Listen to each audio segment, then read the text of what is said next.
ശിവഗീത 8-ാം അധ്യായത്തിലേക്ക് നാം പ്രവേശിക്കുകയാണ്. അണ്ഡോൽപത്തിയെക്കുറിച്ചിട്ടാണ് ഈ അധ്യായത്തിൽ പ്രധാനമായിട്ടും പറയുന്നത്. ശ്രീരാമചന്ദ്രനോട് ശിവഭഗവാൻ ജീവിതത്തിലെ ജനന മരണങ്ങളെക്കുറിച്ചിട്ട് വിശദീകരിക്കുകയാണ്.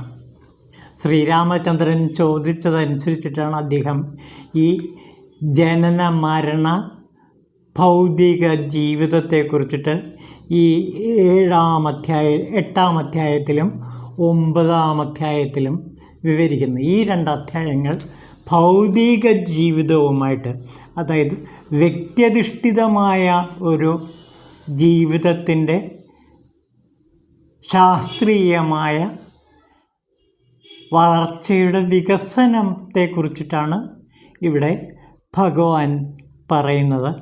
ശരിക്കും പറഞ്ഞാൽ ഇതൊരു ശാരീരിക ഉപനിഷത്ത് എന്ന് പറയാം.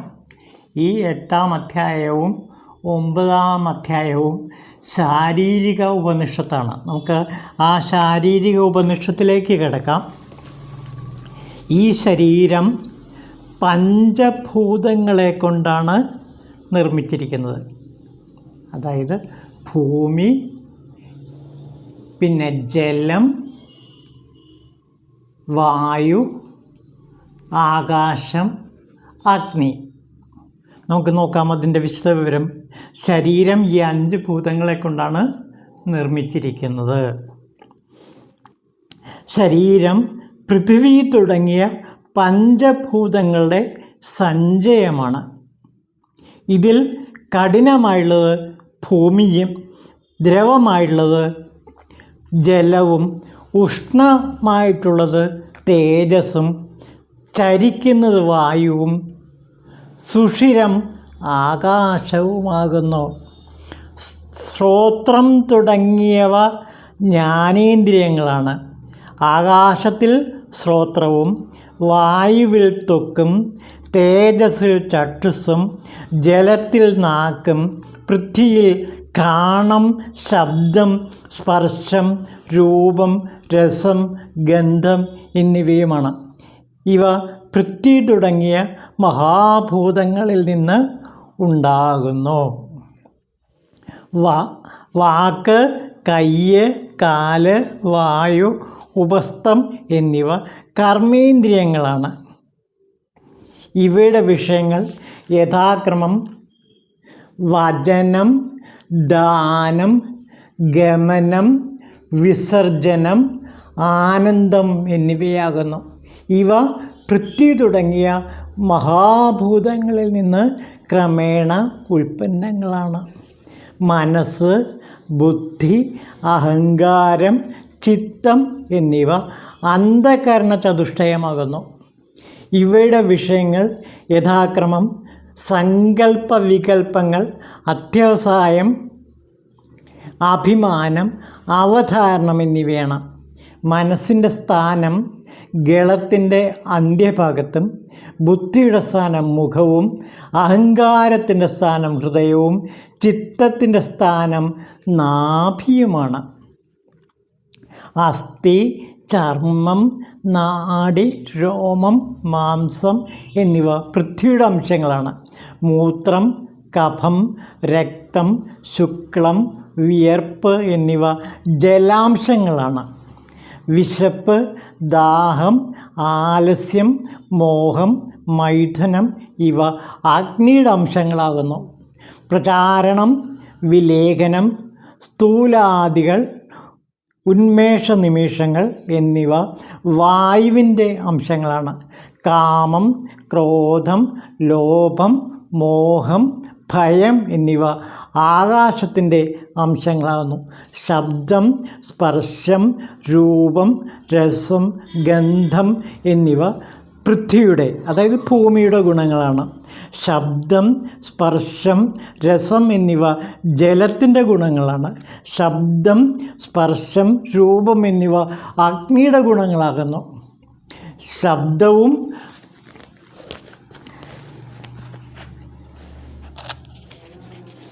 സ്പർശവും വായുവിൻ്റെ ഗുണങ്ങളാണ്. ശബ്ദം മാത്രം ആകാശത്തിൻ്റെ ഗുണവും.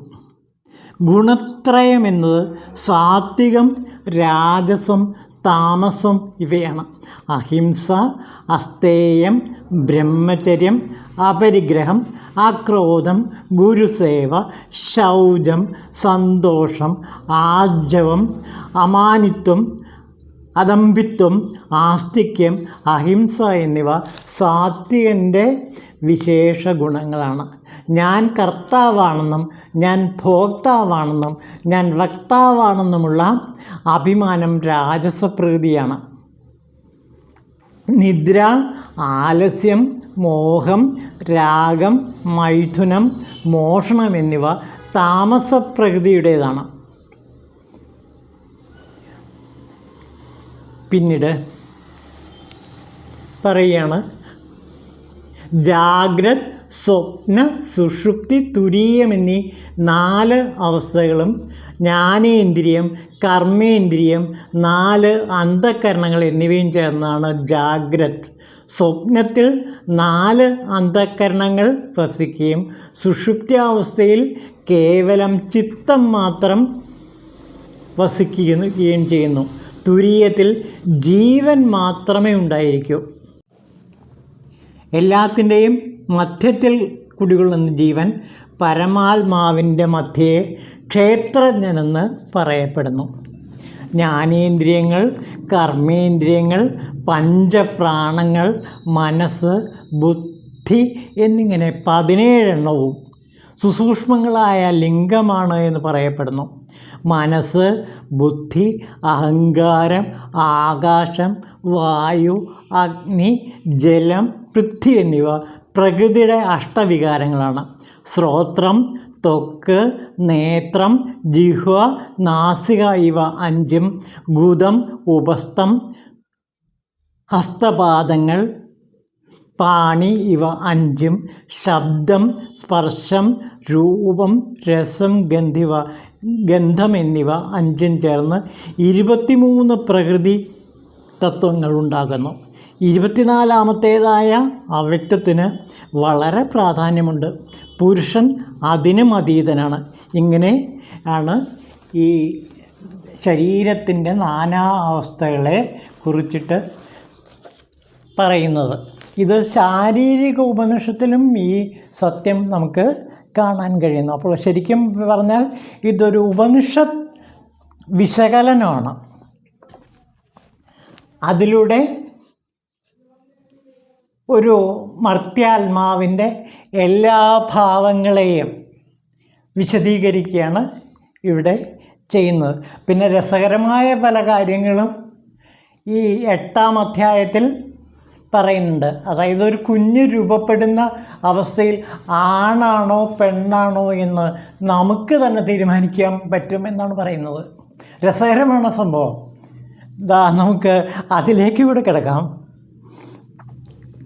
അതായത് ആർത്തവ ചക്രത്തിൻ്റെ, അതായത് ഫീമെയിൽ സ്ത്രീയുടെ ആർത്തവ ചക്രത്തിൻ്റെ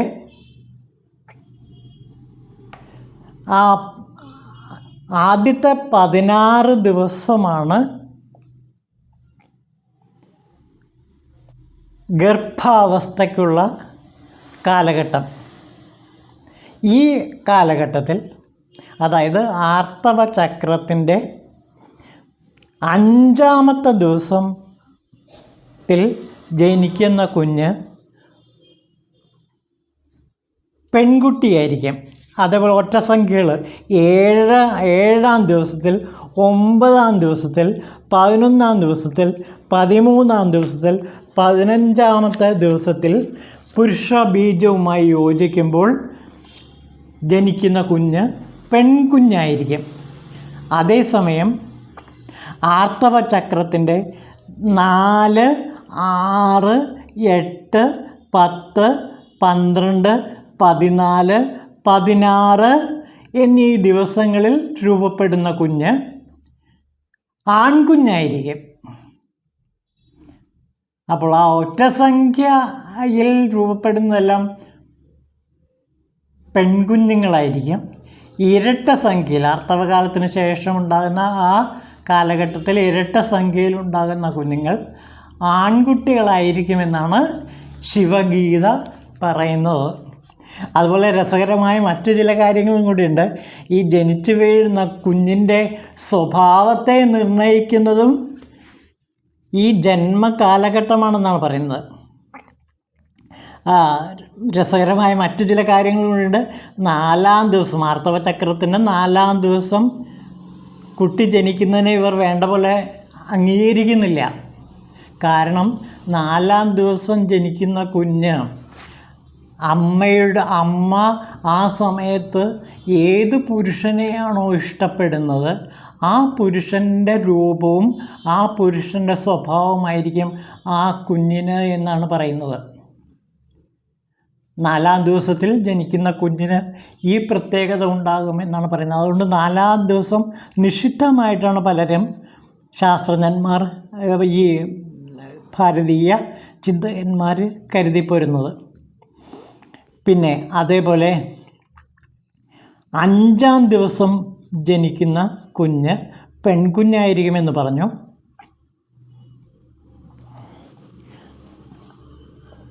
ആ കുഞ്ഞ് നല്ല സ്വഭാവത്തോടു കൂടിയ ജന്മമായിരിക്കും. 5-ാം ദിവസം ജനിക്കുന്ന കുഞ്ഞിൻ്റെ സ്വഭാവം വളരെ നല്ല സ്വഭാവമായിരിക്കും. 6-ാം ദിവസം ജനിക്കുന്ന ആൺകുട്ടിയും നല്ല സ്വഭാവത്തോടു കൂടിയവനായിരിക്കും. 7-ാം ദിവസവും 8-ാം ദിവസവും ജനിക്കുന്ന പെൺകുഞ്ഞുങ്ങളും ആൺകുഞ്ഞും ശരിക്കും വളരെ ധനവാനായിരിക്കും, അല്ലെങ്കിൽ ധനവതിയായിരിക്കും. അവർക്ക് ധനം കുന്നുകൂടുമെന്നാണ് പറയുന്നത്.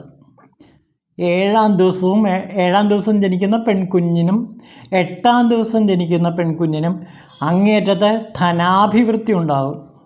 പിന്നെ 9-ാം ദിവസവും 10-ാം ദിവസവും ജനിക്കുന്ന പെൺകുഞ്ഞിനും ആൺകുഞ്ഞിനും ശരിക്കും അങ്ങേയറ്റത്തെ മഹത്വമുള്ള സ്വഭാവവിശേഷങ്ങളോടുകൂടിയ വളരെ ദിവ്യമായ ജനനമായിരിക്കുമെന്നാണ് പറയുന്നത്. പിന്നെ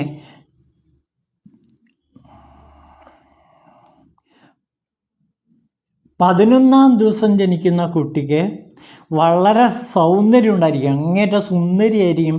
11-ാം ദിവസം ആർത്തവചക്രത്തിൻ്റെ കാലാവധിയുടെ 11-ാമത്തെ ദിവസം ജനിക്കുന്ന കുഞ്ഞ് അങ്ങേറ്റ സുന്ദരിയായിരിക്കും. 12-ാം ദിവസം ജനിക്കുന്ന മകൻ വളരെ കാലം ജീവിക്കും, ശതായുസ്സായിരിക്കും, അതായത് 100 വർഷവും ജീവിക്കും. പിന്നെ 13-ാം ദിവസം ജനിക്കുന്ന കുട്ടി പെൺകുട്ടിയായിരിക്കും. അത് നല്ല ദയാലുവായിരിക്കും, ആരെയും സഹായിക്കുന്ന സ്വഭാവത്തോടു കൂടിയായിരിക്കും.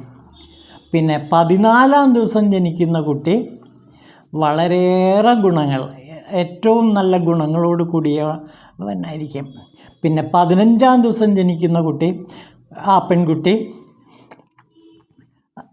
ധാർമ്മിക ജീവിതവും അതേപോലെ ആത്മീയ ജീവിതവും നയിക്കുന്ന കുട്ടിയായിരിക്കും. 16-ാം ദിവസം ജനിക്കുന്ന കുട്ടി വളരെയേറെ അനുഗ്രഹീതരായിരിക്കും. 16-ാം ദിവസം ആൺകുട്ടിയാണ് ജനിക്കുന്നത്. ആ കുട്ടി അങ്ങേയറ്റം ബുദ്ധിശക്തി ഉള്ളതായിരിക്കും, അങ്ങേയറ്റം റിച്ചായിരിക്കും. പിന്നെ അതേപോലെ തന്നെ രാജകീയ സുഖഭോഗങ്ങളോടെ ജീവിക്കുന്ന കുട്ടിയായിരിക്കുമെന്നാണ് ഇതിൽ പറയുന്നത്. അങ്ങനെ ആ കുഞ്ഞ് ജനിക്കുന്നു. പിന്നെ ബാല്യം, കൗമാരം, യൗവനം, അതൊക്കെ നമുക്കറിയാവുന്ന കാര്യങ്ങളാണ്, അതിലേക്കൊന്നും ഞാൻ കിടക്കുന്നില്ല. അതിനുശേഷം വാർദ്ധക്യകാലം വരുന്നു. വാർദ്ധക്യകാലത്ത് മരണം സംഭവിക്കുന്നു. സാധാരണ മനുഷ്യൻ മരിക്കുമ്പോൾ അത്യധികം വേദനയോടെയാണ് മരിക്കുന്നത് എന്നാണ് ശിവഗീത പറയുന്നത്. സാധാരണ ലൗകിക ജീവിതത്തിൽ മുഴുകി കഴിയുന്ന ഒരാൾ മരിക്കുമ്പോൾ അയാളുടെ മരണസമയം അത്യധികം വേദന അനുഭവിച്ചുകൊണ്ടായിരിക്കും മരിക്കുന്നത് എന്ന് പറയുന്നു. ഈ ജീവിതത്തെക്കുറിച്ചിട്ട് ശിവഗീത വളരെ വ്യക്തമായ ചില കാര്യങ്ങൾ കൂടി വ്യക്തമാക്കുന്നുണ്ട്. അതായത് ഈ ജീവിതം എന്ന് പറയുന്ന ഒരു വഴിയമ്പലമാണ്, അല്ലെങ്കിൽ ഒരു മഹാവൃക്ഷമാണ്. ആ വൃക്ഷത്തിൽ ചേക്കേറിയിരിക്കുന്ന പക്ഷികളാണ് ജീവജാലങ്ങൾ. ഈ ജീവജാലങ്ങൾ കാലം നേരം വെളുക്കുമ്പോൾ ഓരോരോ വഴിക്ക് പറന്നു പോകുന്നു. അങ്ങനെ മനുഷ്യൻ മൗലികമായും ഒറ്റയ്ക്ക് തന്നെയാണ് ജീവിക്കുന്നത് എന്നാണ് ഈ കാണ്ഡത്തിൽ പ്രധാനമായിട്ടും പറയുന്നത്. അപ്പോൾ ശിവഗീത മൊത്തത്തിൽ ജീവിതത്തിൻ്റെ എല്ലാ തലങ്ങളെയും അത് ചിത്രീകരിക്കുന്നുണ്ട്. മനുഷ്യജീവിതത്തിൻ്റെ എല്ലാ തലങ്ങളെയും. ജീവിതം ഒരു വഴിയമ്പലമാണ് എന്ന മട്ടിലാണ് നോക്കിക്കാണുന്നത്. ജീവിതം ഒരു വഴിയമ്പലമാണ്. അതിൽ വിശ്രമിക്കാൻ വരുന്നവരാണ് മനുഷ്യർ. അവർ ഒത്തുകൂടുന്നു, പിന്നെ ഓരോരോ വഴിക്ക് പിരിഞ്ഞു പോകുന്നു, ഏകാഗിയായി മരിക്കുന്നു. എന്നിട്ട് അവരുടെ കർമ്മമനുസരിച്ച് സ്വർഗനരകങ്ങളിൽ എത്തിച്ചേരുന്നു എന്നാണ് പറയുന്നത്. ഇതാണ് 8-ാം അധ്യായത്തിൽ പൊതുവെ പറഞ്ഞിരിക്കുന്ന കാര്യങ്ങൾ. അപ്പോൾ ഒരു ശാരീരിക ഉപനിഷത്താണ് ഈ 8-ാം അധ്യായം കൊണ്ട് നാം മനസ്സിലാക്കുന്നത്. പിന്നെ 9-ാം അധ്യായത്തിലും ഇതിനെക്കുറിച്ചൊക്കെ തന്നെയാണ് വീണ്ടും വിവരിക്കുന്നത്. ഇനി നമുക്ക് 10-ാം അധ്യായത്തിലേക്ക് അടുത്ത ദിവസം കിടക്കാം.